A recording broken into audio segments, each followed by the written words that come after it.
So I lost 25% of my body weight with a weekly injection. So you might have heard of semaglutide and tirzepatide. They're all over the news and social media.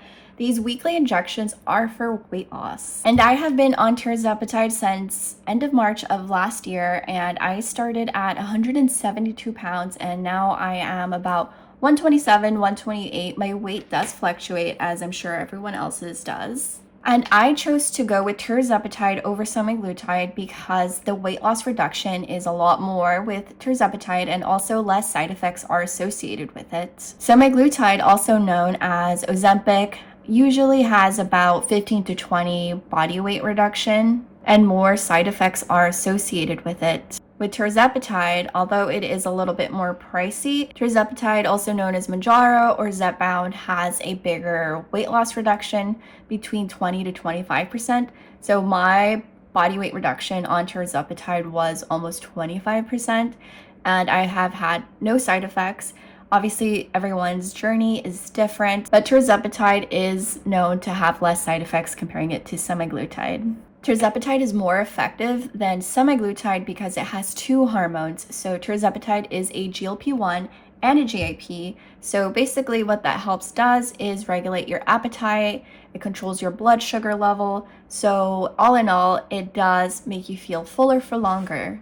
So today I'm going to microdose tirzepatide. So I'm going to show you how I prepare my shot. So I do want to continue to microdose it just because there's so many longevity benefits associated with it, such as for cardiovascular health, metabolic health. So I lost the weight that I wanted to lose. So my dosages now for microdosing are a lot less in amount of times that I take it per month. So right now I am at twice per month, and eventually I'm going to get it down to once a month.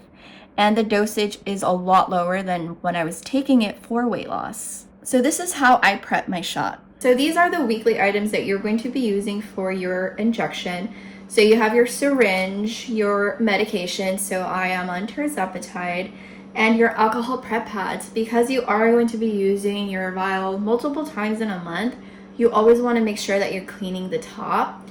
And this is the insulin needle that you will be using. So as you can see, it is very thin and short. I know there are a lot of misconceptions that people on this medication are taking the drugs away from people with diabetes, but it's not true because they're using a pen, whereas people on semaglutide and tirzepatide, they're usually going to be compounded medications, so we would be getting an insulin syringe. So as mentioned, you're gonna want to clean the top of it. So this last time that I used it was 2 weeks ago. So this is my microdose shot, so I am going to be using a lot less. Areas of injection are either going to be under your arm or your thigh or your lower belly, so it's going to be more of the fatty areas. So this is a sub-Q injection. So I personally like to do my lower belly for tirzepatide. For longevity peptides such as NAD+ and glutathione, I've been recently doing my thigh for those. And I already bent it. That's how thin this needle is. Okay, I have to go get a new one. So you're gonna poke the hole and then just gonna start drawing your medication. So when I started, I was at 12.5 milligrams. So for this shot, because it is a microdose shot, I'm only going to be doing about 5. It's a little bit more, but that's fine because there is an air bubble.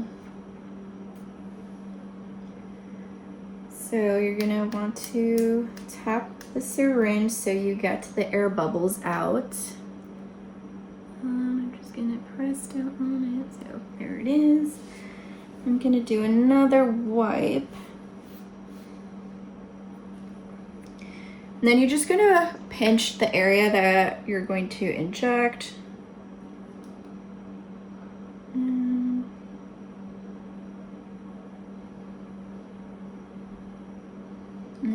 that is it. There isn't even any bleeding. So that's my microdose shot of tirzepatide. So I wouldn't be doing another shot until 2 to 3 weeks. So if you have any questions on GLP-1 medications, feel free to shoot me a comment or a DM.